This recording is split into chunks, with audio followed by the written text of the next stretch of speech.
800-216-8211.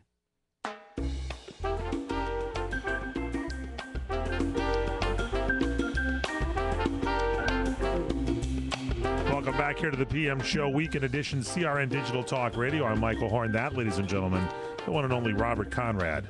Yeah, I'll let you in on a secret. I wanted to talk more with our guest, and everybody here wanted me to also. Robert Forster, yeah. But I couldn't, if I had done that, got to some of the emails, because I'll never get to all of them. We got to have an email day one day.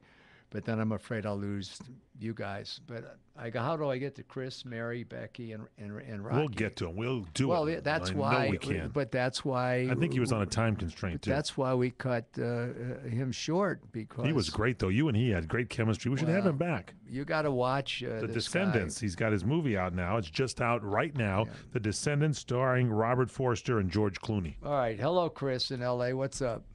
Good afternoon, gentlemen. Good afternoon, sir. How you doing?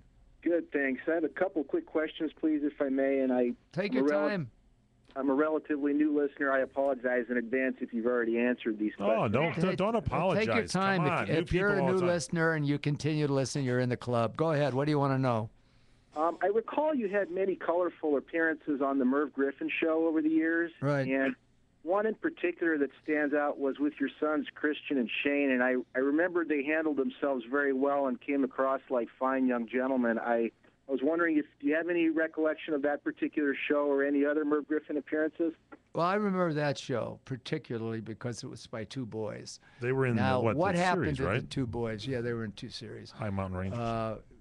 The older boy is a contractor now and successful, and he just wasn't crazy about the acting. And after I canceled the company, he had a couple of opportunities that he took, and it just wound down. The other guy has had some opportunities, and talking about Shane. Yeah, and he's in his late 30s, and now he's still waiting for the big break that sometimes never comes and sometimes comes as often as you like. So that's where the two boys are today, and it was a joy to work with them. And that's, as I explained earlier, Chris, why did I do that? Why didn't I continue with the career that was there for me alone? Because I'd rather be with them. Simple. Mm-hmm. I'd rather be with my family making films than being that superstar. Right. Okay. What else? I recall you had a brief appearance with Frank Gifford at the boxing venue during the 1984 Summer Olympics in Los Angeles. Yeah. And I recall specifically you were commenting on Virgil Hill's upcoming fight, and you predicted accurately that unless he changed his tactics, he wouldn't get the gold. And I remember you said you might send him a telegram prior to his fight. I always wondered, did you ever send him the telegram? Yeah, and the answer to that is no, I never did. But it did turn out the way I predicted it. Yes, but now we'll have to add boxing commentator to the American Icon intro I do for you. Well, I was lucky. That's pretty good. You know, but what are no, you were astute. But there's a sport that they have. I can't remember. There's a name that goes with boxing that it should be attributed to me. But anyway. Karate? Karate is your Karate? Yeah. No. Anyway, thanks for the questions. Any more, Chris? Because you're a regular now. You can have another shot. Great. Thank you. A real quick one. I was wondering if you had any stories about John Larroquette. I had forgotten that you'd worked with him very early in his career and was curious how he got the role of Bob Anderson on Black Sheep and whether you had any memories regarding Mr. Larroquette and whether there was any chance he could be a guest on the show maybe. Yeah, two things now. Remember that, right, John Larroquette down. He got so many Emmys I can't count them. But remember this, Mike. I fired him. That's worth. No kidding. That's worth remembering. And the other thing is Merv Griffin and we became friends and really became great friends. As a matter of fact, I flew on his airplane to a couple of locations. Wow. And he had offered that to me. He said, if you need the airplane, if you ever need to go anywhere, if you need the airplane.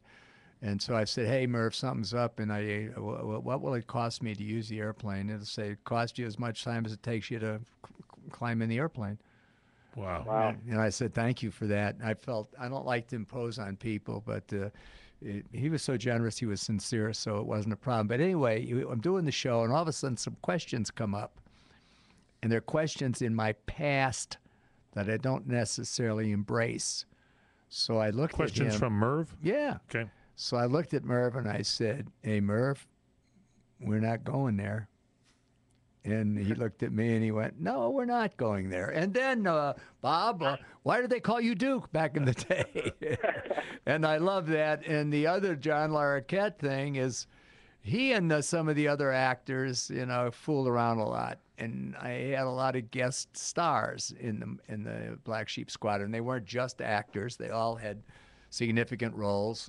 And they were misbehaving, and Mr. Larroquette was the principal misbehavior. So I said, someone's got to go to Steve Cannell, the producer. And he said, yeah, someone's got to go. And he said, and who? And I said, that's one for sure. And he left, and then two others left by their own choice, and that's when we put in Jeb Adams, who was my Nick Adams' son, and then we put the girls in. We put the nurses in because we wanted to compete with Charlie's Angels, that we were opposite.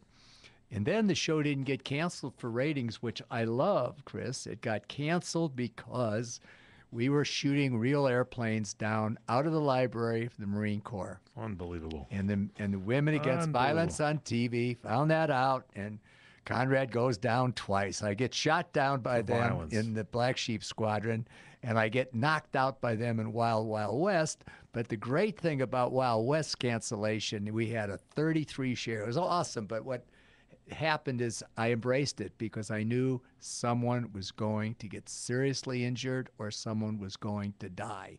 So when they told me, when I was in New York doing that charity, that the show was no mas, I said, thank you. All right, that's it, Chris. You got more than pretty good for a very fairly first-time caller there, a very new caller, Chris. Good questions. Good questions, buddy. Thank you very much. Thank you. Have a great Thanksgiving. All right, that's how you do this show. You call us on Thursdays at 800-336-2225, and we put the show together. If you're listening on the weekends, you email us, and Bob reads the emails at rconrad, C-O-N-R-A-D, at crni.net. Hey, listen, Ron Nix, I want to thank you. You're in Okinawa, Japan, and I don't get a chance to listen to it as often as I'd like, but I support it. Take care and thanks for what you do. Long live the Wild West. And hey, I don't know if you'll get this before Thanksgiving, but if you do, Ron, happy Thanksgiving. And John got on the Facebook and says, take care, Bob. We talked to you, John. And thanks, Uncle Bob. I wish I could go back in time and do stunts with you and the cast in the Wild Wild West series. Not me. You'd be a lonehead. No more. No more. Done there. I've been there, done that. And Sylvie in France, I can't thank you enough for what you've sent me. We'll be back. Located just 30 minutes from Los